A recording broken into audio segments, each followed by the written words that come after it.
বড়দিন উপলক্ষে খ্রিস্টান সম্প্রদায়ের সঙ্গে প্রধান উপদেষ্টার শুভেচ্ছা বিনিময়। শেখ হাসিনার বিরুদ্ধে ৮ প্রকল্পে দুর্নীতির তথ্য চেয়ে দুদকের চিঠি। শেখ হাসিনাকে দেশে ফেরাতে ভারতকে দেওয়া চিঠির জবাব না পেলে তাগাদাপত্র পাঠানো হবে, বললেন পররাষ্ট্র মন্ত্রণালয়ের মুখপাত্র। রোহিঙ্গা ক্যাম্পে অগ্নিকাণ্ডে 2 শিশুর মৃত্যু, 6 শতাধিক বসতঘর ভস্মীভূত। প্রধান উপদেষ্টার সঙ্গে যুক্তরাষ্ট্রের জাতীয় নিরাপত্তা উপদেষ্টার ফোন আলাপ।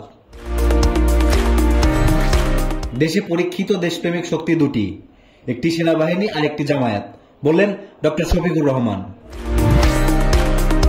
পদ্মা সেতু দুর্নীতি ষড়যন্ত্র মামলার পুনরায় তদন্তের সিদ্ধান্ত।